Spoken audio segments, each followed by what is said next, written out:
Shalom, selamat pagi Bapak Ibu Saudaraku yang dikasihi Tuhan. Salam sejahtera buat saudara semua dimanapun berada. Saya kembali mengajak Bapak Ibu Saudara untuk bersaat teduh dan berdoa dalam renungan penuntun kehidupan setiap hari. Kiranya damai sejahtera dan sukacita oleh Roh Kudus senantiasa melimpah dalam hati dan kehidupan kita semua. Tema renungan kita hari ini, pelayanan roh. Ayat bacaan kita terdapat di dalam 2 Korintus 3 ayat 1-18 dan di dalam ayat yang ke-18 berkata demikian. Dan kita semua mencerminkan kemuliaan Tuhan dengan muka yang tidak berselubung.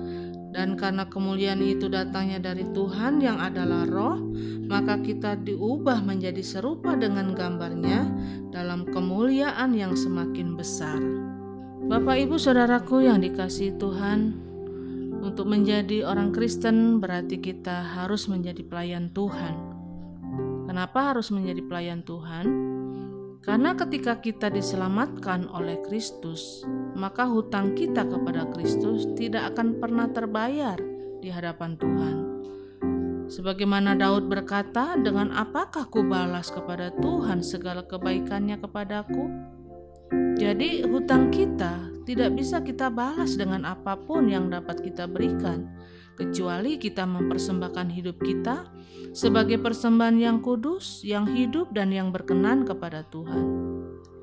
Saudaraku yang dikasihi Tuhan, kalau kita bicara pelayanan roh, kita bukan melayani untuk roh, tetapi kita melayani dengan roh. Rasul Paulus berkata, kamu sudah memulai dengan roh, jangan kamu akhiri dengan daging. Jadi pelayanan yang dikehendaki Kristus, yaitu pelayanan dengan segenap roh kita.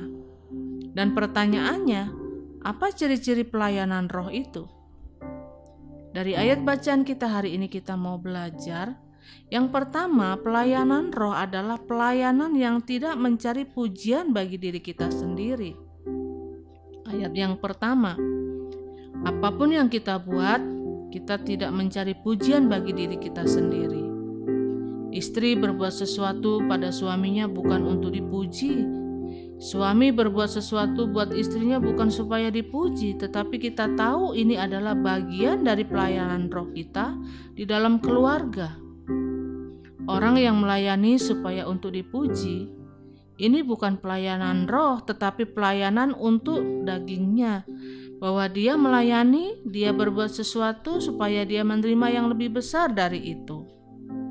Yang kedua, pelayanan roh adalah pelayanan yang menembus hati. Ayat yang ketiga, pelayanan yang dari hati yang akan menembus ke hati. Pelayanan yang keluar hanya dari mulut, pelayanan yang keluar dari dompet, yang keluar hanya dari pikiran, itu hanya akan menjamah luarnya. Tetapi pelayanan roh akan menembus hati manusia dan merubah karakternya sehingga membuat orang itu menyerahkan hidupnya kepada Tuhan. Dan yang ketiga, pelayanan roh adalah pelayanan yang didasari bahwa semuanya karena kuasa Allah. Ayat 4-6. Paulus katakan, kesanggupan kami adalah kuasa Allah. Jadi Rasul Paulus menyadari betul bahwa semua yang dia lakukan adalah karena kuasa Allah. Kita hanya alat. Kita tidak perlu cari pujian. Kita tidak perlu cari keuntungan untuk diri kita sendiri. Kenapa? Karena kita dikendalikan oleh kuasa Allah. Tanpa kuasa Allah kita tidak mampu berbuat apa-apa.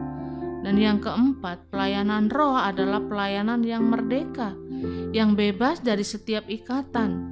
Ayat yang ke-17, artinya pelayanan kita harus merdeka, bebas dari ikatan adat istiadat, aturan adat istiadat. Karena di mana ada roh Allah, di situ ada kemerdekaan.